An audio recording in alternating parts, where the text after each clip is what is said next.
বিবিকে মহাব্বত করছেন, মহাব্বত করে দামি একটা অ্যান্ড্রয়েড সেট হাতে ধরিয়ে দিলেন। এটা নবীর মহাব্বত হলো? বিবি রাত দিন 24 ঘন্টায় মোবাইলে যত রকমের খারাপ জিনিস দেখতে শুরু করেছে। রাগ করছেন?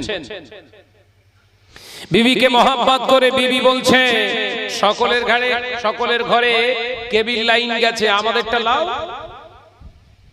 আপনি বিবিকে মহাব্বত করে কেবিল ঢুকিয়ে দিয়েছেন। নবীর ইত্তেবা হলো? কথা বলে না।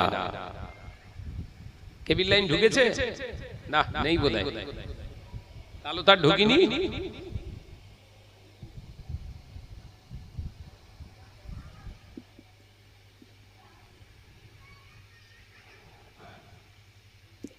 ঘরের বাচ্চাদেরকে মহব্বত করা, তাদের আদর আল্লাহ করা ইবাদত।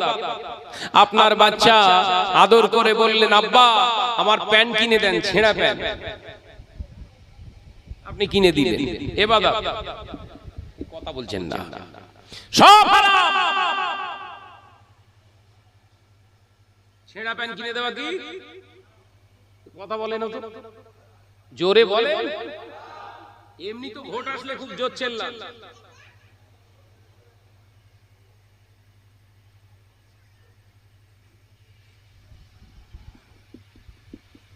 দুনিয়ার জমিনে বিবি আপনার কাছে চাইছে, আমার কানের করে দেন, নাকের করে দেন, গলার করে দেন, হাতের করে দেন, দেন দেন। যেটা দিচ্ছে ওই দেওয়ার পরে ওটা যদি যাকাতের আওতায় আসে, যাকাত যদি না দেন ওটাও তো হারাম। কথা বুঝতে পারছেন না? সোনা পরা হারাম না, মহিলাদের জন্য সোনা পরা তো হালাল, কিন্তু সব জোড়ায় জোড়ায় করে দিয়েছেন। ওজনে দেখা যাচ্ছে 7 ভরির উপরে হয়ে গেছে। কি হবে বাবা?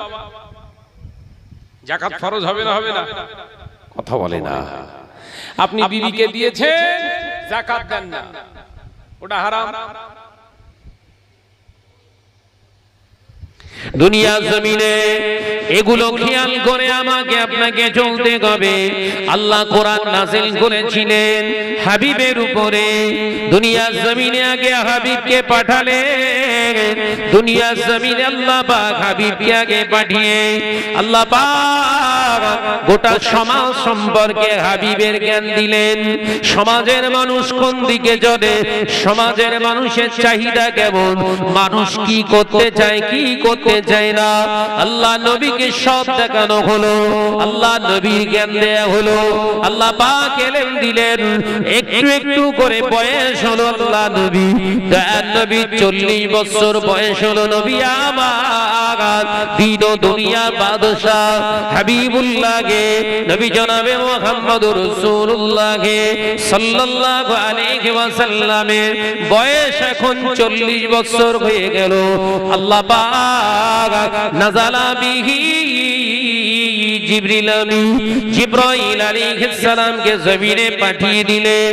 এ আমার জিবরিল আমিন, রুহুল কুদ্দুস, এ রুহুল আমিন যাও, আমি আল্লাহ পাক জানিয়ে দিচ্ছি আমার হাবিবের বয়স এখন 40 বছর। আমার হাবিবকে গোটা সমাজের চিত্রটাকে শিখিয়ে দিয়েছি আমি আল্লাহ পাক। এই জঘন্যতম চরিত্রের ট্রিটমেন্টের জন্য উনজিলা ফিহিল কোরআন, আমি আল্লাহ পাক কোরআন নাযিল করলাম। একবার জোরে হবে না? কোরআন নাযিল হওয়ার আগেও দুনিয়ায় মানুষ ছিল তো। রূপে মানুষ, গুণে শয়তান। এই কথা বুঝতে পারছেন? রূপে মানুষ, জোরে বল বাপ, জোরে বল। রূপে মানুষ, গুণে শয়তান। একদম সুন্দর চেহারা, 8 মশিয়ান কথাবার্তা দেখলে মনে হবে একদম পুরো সুফি সদরউদ্দিন, শয়তানের গাছ। তবে এই সমাজে অভাব নেই বল, এই কথা বলছেন না কেন? আচ্ছা না না, আপনাদের এই চাটরা এলাকায় নেই।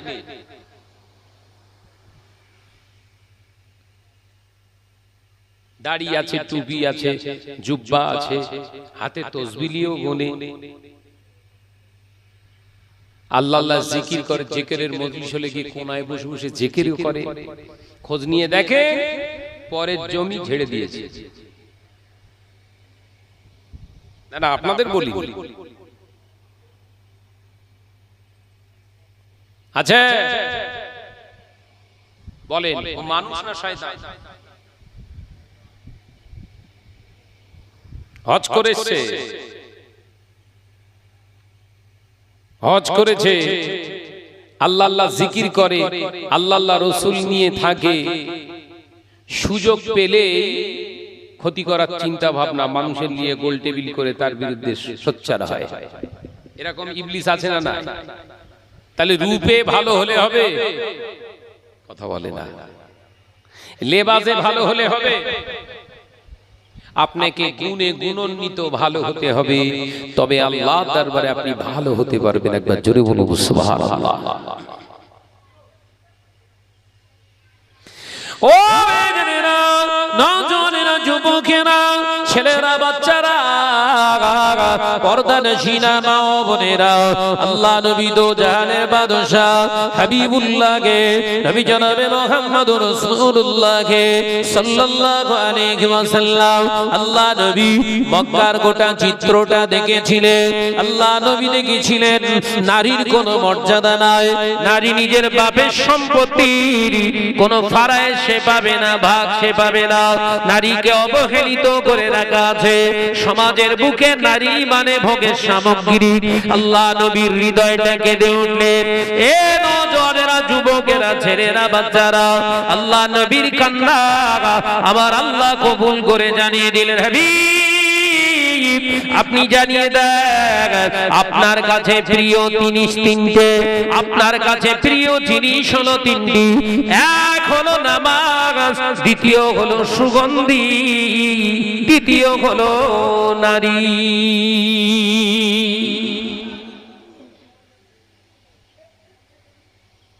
আল্লাহ রসুলের কাছে তিনটে পছন্দ। কি কি?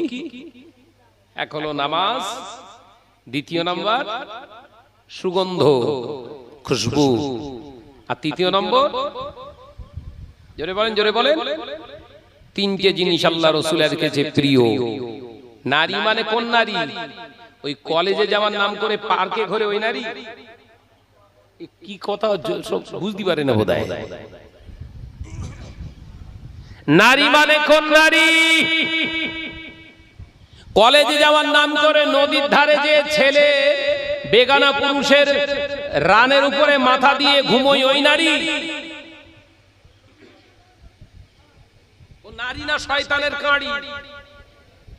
কথা বলে না। রাগ করছেন? আড়ালে যে কটা আছে হয়তো খুব গেলচ্ছে।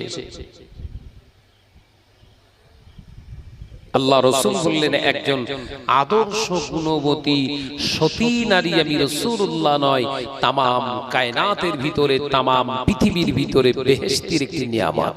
একবার জোরে বলুন। জোরে বললেন না তো? নারীর সম্মান ইসলাম দিয়েছে না দেয়নি? আল্লাহ রসুল যখন এই কথা বললেন, মক্কার বড় বড় কাফেরেরা ভয় খেয়ে গেলেন। সর্বনাশ! ভয় খেয়েছে কেন? ওরা নারীকে ভোগের সামগ্রী, আরামায়েশে জিনিস হিসেবে তারা ব্যবহার করতেন, ধরায় পড়ে যাচ্ছে। তাহলে এবার তো অপরাধী হিসেবে বিবেচিত হব। আল্লাহ নবীর বিরুদ্ধে এবার গর্জে উঠলেন, তোমার কথা আমরা নেব না। কারা বললেন? যারা 1 থেকে 40, 1 থেকে 40 বছর পর্যন্ত রাসূলুল্লাহকে হৃদয়ের ভিতরে স্থান দিয়ে আলা আমিন ডাকতে শুরু করেছিলেন। আল্লাহ রসুলকে আমানতদার, বিশ্বাসী হিসেবে যারা চিনতেন, সেই মানুষগুলোই আল্লাহ রসুলের প্রথম লাইনের শত্রু হয়ে গেলেন। ভাবতে পারছেন নবীর দোষ কি? তাদের কাছে নবীর দোষ কি বলে বিশ্বনবী? তাদের কাছে দোষ হয়ে গেল কি নারী হলো ভোগের সামগ্রী, এই কথাটাই থাকবে। নারী আবার বাপের সম্পত্তির অধিকার পাবে কেন?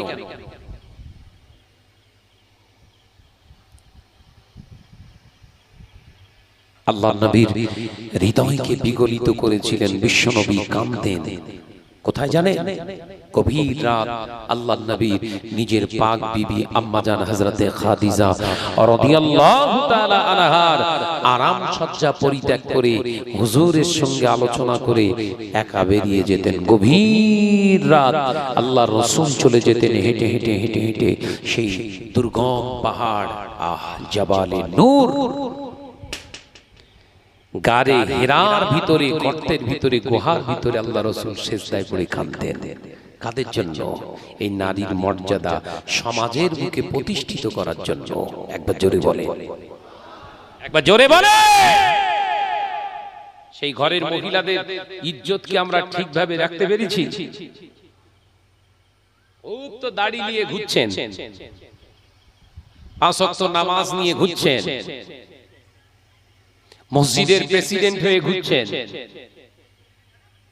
মহিলাদেরকে হেজাবে, নেকাবে, পর্দার ভিতরে রেখে চলেছেন। চলে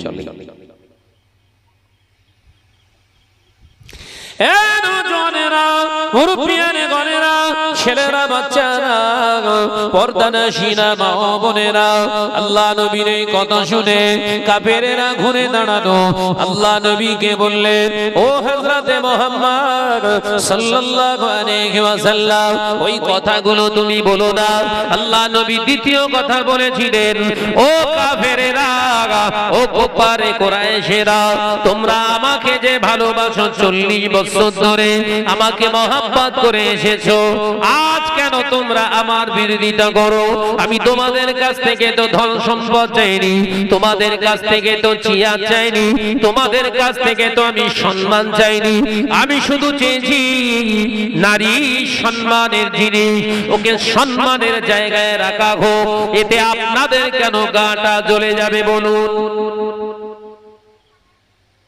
তাদের সম্মানের কথা বলেছি, আমি তো বলিনি আমার চেয়ার দেন। তাহলে আপনাদের জ্বলে উঠলো কেন? এত রাগ কিসের?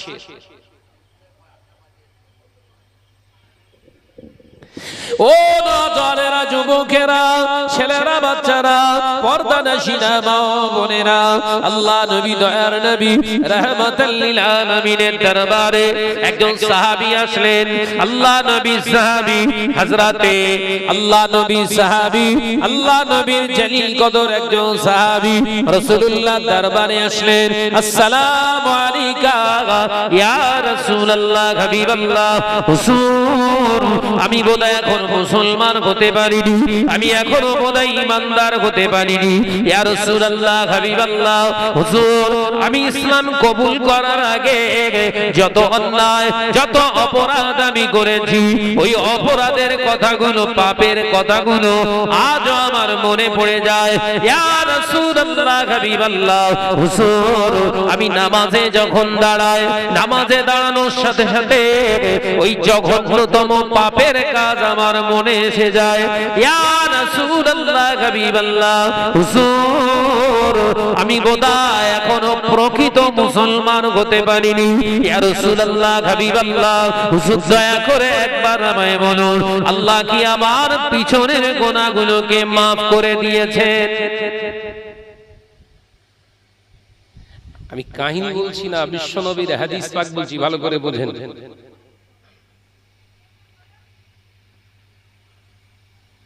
বিশ্বনবীকে বললেন, হুজুর, আমি যদি মুসলমানই হব তাহলে নামাজের ভিতরে এই পাপের কথাগুলো আমার মনে আসছে কেন?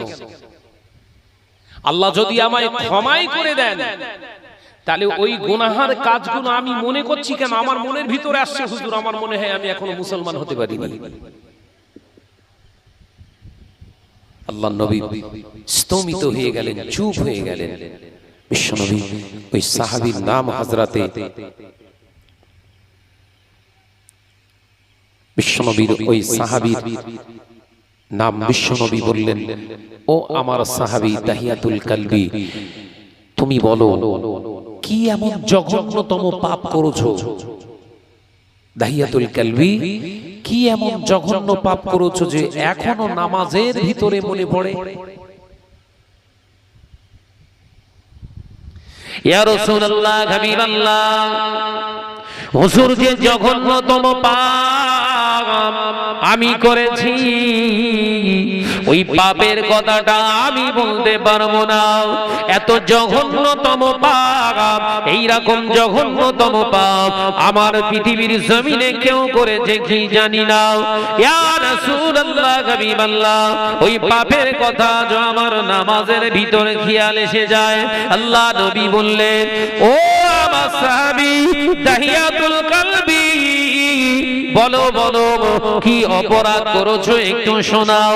ইয়া রাসূলুল্লাহ, হাবিবাল্লাহ, যে সময়ে নারী জাতির কোনো সম্মান ছিল না, নারী জাতি কন্যা জন্মগ্রহণ করলে জীবিত তাদের কবর দেয়া হতো, তাদেরকে জানে মেরে দেয়া হতো।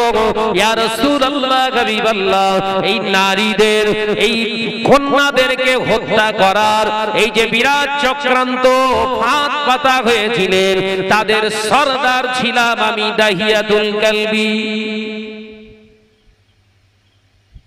এই কার্যকলাপ আজকে শুরু হয়ে গেছে, বলো এই কথা বলছেন না কেন? কন্যা ভ্রূণ আছে না পুত্র ভ্রূণ আছে, যন্ত্রের সাহায্যে দেখে নিয়ে ওষুধ দিয়ে মেরে দিচ্ছে। ভুল বলে ফেলিস বোধহয়। মায়ের পেটে এখনো বাচ্চাটা 3 মাস,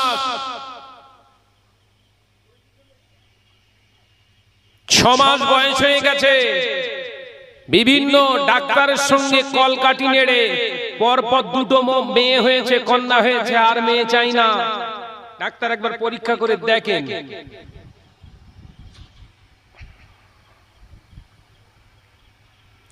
পেটে ক্যামেরা নিয়ে ঘুরিয়ে দেখছি উল্টে পাল্টে, হ্যাগো পেটেরটাও কন্যা, শিগগিরই ওষুধ দেন। আছে না নাই? এই জোরে বলেন। ও মেয়েরা, নওজওয়ানেরা, মুরব্বিয়ান গণেরা, ছেলেরা, বাচ্চারা, চাচড়ার মুসলমানেরা, শুনে রেখে দি, জেনে রেখে দি, যে পুরুষটা, যে নারীটা একটা কন্যাকে হত্যা করিল, একটা পেটের ভিতরে থাকা অবস্থায় যে কন্যা কিংবা পৃথিবীর জমিনে আসার আগে সন্তান হত্যা করিল, আল্লাহর নবী পাক জবানে জানিয়ে দিলেন, সে গোটা পৃথিবীর কন্যাদেরকে হত্যা করিল, দুনিয়ার জমিনের সমস্ত শিশুদেরকে সে হত্যা করিল। আমি রাসূলুল্লাহ জানিয়ে দিলাম, ওর হাসরটা খুনিদের কাতারে হবে। জোরে বলুন নাউজুবিল্লাহ। ওর হাসর কার সঙ্গে হবে? জোরে বলেন, জোরে বলেন। খুনি যারা পেটে থাকা সন্তান ওষুধের দ্বারা বা অবসান করে নষ্ট করে, এরা সব খুনি। আমি বলিনি, বলো কে বলেছেন? বিশ্বনবী বলেছেন। হ্যাঁ গো, এই পাপাচার গোটা মুসলিম সমাজে বিরাট চক্কর চলছে না চলে না? মুসলমান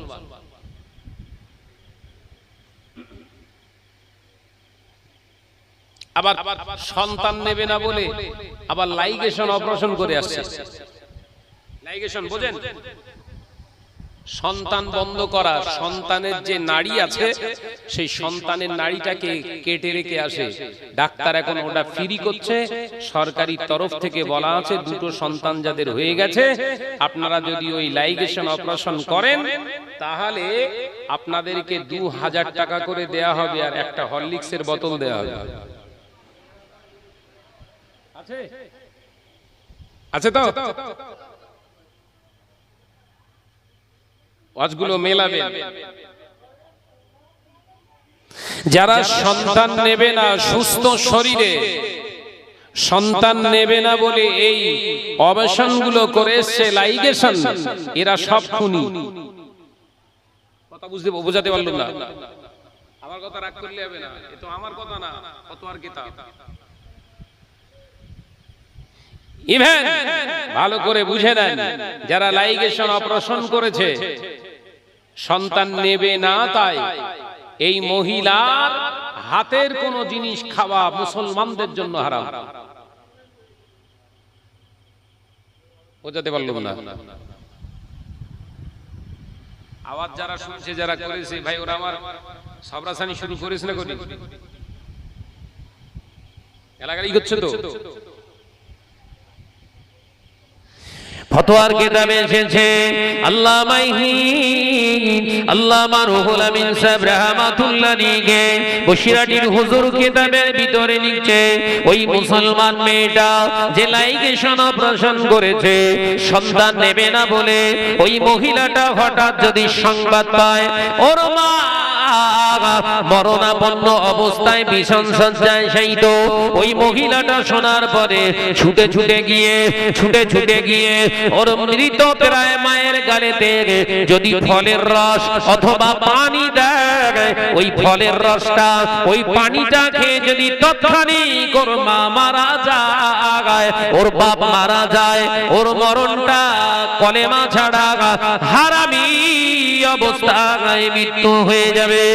ও বাবাজিরা, সোনার মানিকেরা, কান খুলে শুনে কি দিন এক কথা, ওই নারী কোন হাতের জিনিস ওর হাতের পানি ফোঁটা পর্যন্ত মুসলমানদের জন্য খাওয়া হারাম। এই ফতোয়া সমাজে আর চলে? বলবেন হুজুর এত কড়া হলি ওর দাওয়াত দিস না। আর কত কড়া শক্ত হুজুর হলি হয়, নরম নরম হুজুর লিয়ায় কথা বলে না কেন? কিন্তু ভাষাটা ছিল শরিয়াতে, আপনি হুজুরির উপরে রাগ করলেন। এই কথা বলছেন না কেন? এই কথাটা কার? হুজুরির তৈরি করা, আলেমের তৈরি করা, মুফতির তৈরি করা, পীর সাহেব হুজুর কেবলাদের তৈরি করা না। এই কথাটা ছিল শরিয়াতের, আপনি রাগ করেছেন শরিয়াতের উপরে। আপনার ঈমান আছে তো?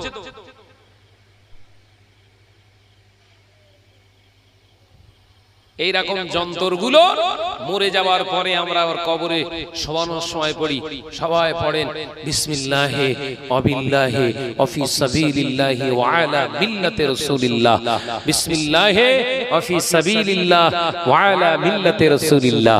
ফেরেশতারা বলছে হ্যাঁ, লাইগেশন করা ওয়া আলা মিল্লাতি রাসূলিল্লাহ রেখে যা, আমরা চেক করে নেব, রেখে যা,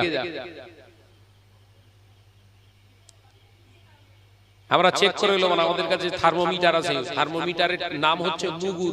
মুগুর বোঝেন? শুধু 6 মারবে।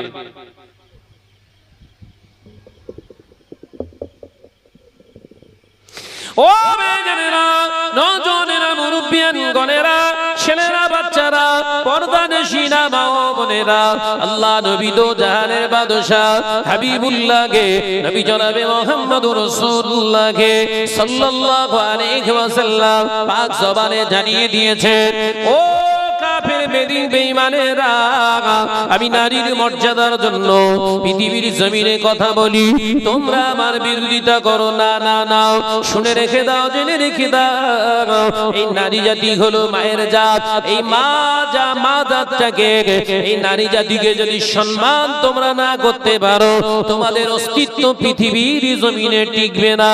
ও বাবাজিরা, সোনা মানিকেরা, আলোচনা বুঝো, আলোচনা গুরুত্ব দিয়ে বোঝার চেষ্টা করো। আল্লাহ নবী বললেন, সাহাবী, ও আমার দাহিয়াতুল কলবি সাহাবী, কি করে তুমি হত্যাকাণ্ড চালালে? ইয়া রাসূলুল্লাহ, হাবিবাল্লাহ, আমি একটা দুটো সন্তান নয়, আমি একটা দুটো সন্তান নয়, আমি 69টা পরের সন্তান, জীবিত কন্যা হয়েছে শুনেছি। মায়ের কোলে ফুটফুটে কন্যা সন্তান কেড়ে নিয়েছে, আমি নিজে হাতে করে তাদেরকে বালি চাপা দিয়ে পুঁতে ফেলেছি। ইয়া রাসূলুল্লাহ, হাবিবাল্লাহ, পরের সন্তান মারতে আমার একবারও কষ্ট হয়নি। সেই কথা কথাগুলো আমার আজও মনে পড়ে না। তবে ইয়া রাসূলুল্লাহ হাবিবাল্লাহ হুজুর এই 70টা পূর্ণ করার সময় ওই মেয়েটা ছিল আমার, ইয়া রাসূলুল্লাহ হাবিবাল্লাহ ওই মেয়েটাকে মারতে গিয়ে যে আমি আওয়াজগুলো শ্রবণ করেছিলাম, যে কষ্টটা আমি পেয়েছিলাম, ইয়া রাসূলুল্লাহ হাবিবাল্লাহ ওই আওয়াজটা আজও নামাজের ভিতরে আমার কানে আসে। 69টা পরের সন্তান আর একটা সন্তান আমার নিজের, 70টার বেলা ইয়া রাসূলুল্লাহ হাবিবাল্লাহ ওই 70তম কন্যা সন্তানটাই ছিল আমার। আলোচনা বুঝতে পারছেন তো? বিশ্বনবী হতভম্ব হয়ে গেছে। বিশ্বনবী সরকারে দু আলম বললেন, ও আমার তাহিয়াতুল কলবি, বলো না বলো না, তুমি তো বাপ, কি করে সন্তানকে মারলে? ঝরঝর করে চোখ দিয়ে টস টস করে পানি পড়ছে। ও বেজনেরা, নজনেরা, যুবকেরা, ছেলেরা, বাচ্চারা, পর্দানশীরা, মা ও বোনেরা, আল্লাহ নবী সাহাবীরা অবাক হয়ে দেখতে শুনতে লাগলেন।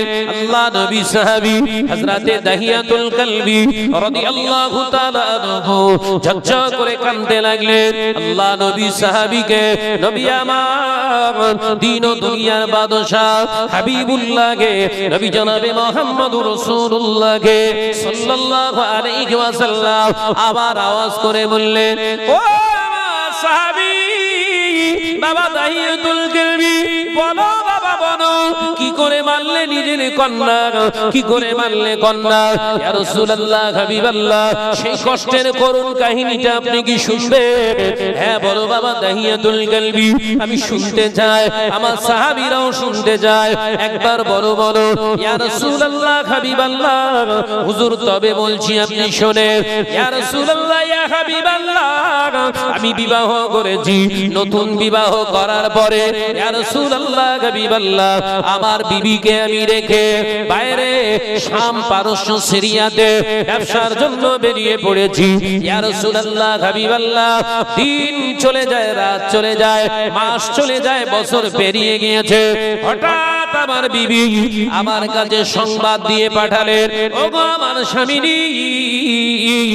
আল্লাহ পাক পৃথিবীর জমিনে, ওগো আমার স্বামী, আমাকে আপনাকে একটা দুনিয়ার জমিনে সুসংবাদ দিয়েছে।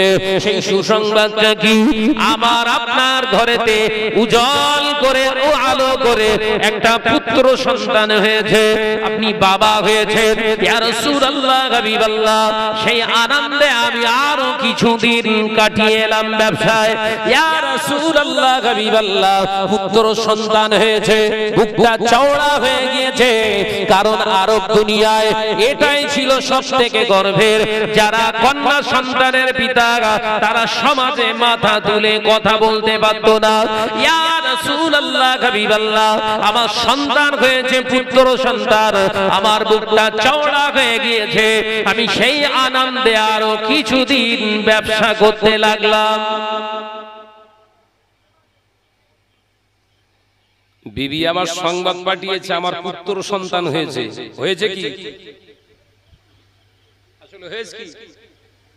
জোরে বলেন, জোরে বলেন। হয়েছে কন্যা। কারণ বিশ্বনবীর সাহাবীর আহলিয়া স্ত্রী জানতেন, যদি শোনে আমার কন্যা হয়েছে, ওই ব্যবসা ফেলে রেখে এসে আগে এরে মাটি চাপা দেবে। কি জাহিলিয়াত যুগ, বুঝতে পারছেন তো? মাথায় ঢুকছে আওয়াজ না? আমি সূচনায় বলেছিলাম আল্লাহ কোরআনে বলেছেন, ওমা খলাকতুল জিন্না ওয়াল ইনসা ইল্লা লিয়াবুদুন। মনে পড়ছে? আমি তোমাদেরকে সৃষ্টি করেছি, সৃজন করেছি কেবলমাত্র আমার ইবাদত বান্দিগির জন্য। জিন এবং ইনসানকে সৃষ্টি করার মূল উদ্দেশ্য হলো আমার ইবাদত বান্দিগির জন্য। সাহাবায়ে কেরামরা প্রশ্ন ছুড়লেন, ইয়া রাসূলুল্লাহ হাবিবাল্লাহ, ইবাদত বান্দিগি মানে তো নামাজ, রোজা, হজ, যাকাত, কুরবানি, ফিতরা। নবী বললেন শুধু ওর ভিতরে ইবাদত বান্দিগি সীমাবদ্ধ নয়, ফাত্তাবিউনি ইহবিবিকুমুল্লাহ, বরঞ্চ আমি নবী জানিয়ে দিচ্ছি ফাত্তাবিউনি, আল্লাহ কোরআনে জানিয়েছেন ইহবিবিকুমুল্লাহ, আমি রাসূলের ইত্তেবাটাই হলো ইবাদত। একবার জোরে বলে, কই জোরে হলো না তো, আর জোরে হলো না তো। নবী সংসার করেছে বলেছিলাম না, আহলিয়া নিজে বিবাহ করেছেন, বিবিদেরকে মহব্বত করেছেন, ভালোবেসেছেন, আবার বিবিদেরকে বকাবকি করেছেন। আপনি আদরও করতে পারবেন, বকাবকিও করতে পারবেন, সব ইবাদত। কথা বুঝতে পারছেন না নাকি? বিবিকে আদর করা, ভালোবাসাও যেমন ইবাদত, বিবি শরিয়ত বিরোধী কাজ করলে তার এগেইনস্টে আপনি বকাবকি করতে পারেন, এটাও হচ্ছে ইবাদত। একবার জোরে বলুন না সুবহানাল্লাহ। করেন করেন, আপনি নিজে হাতে ধরিয়ে দিয়েছেন, কি বকবেন, আপনার তো কোমর ফেলে দিয়েছে।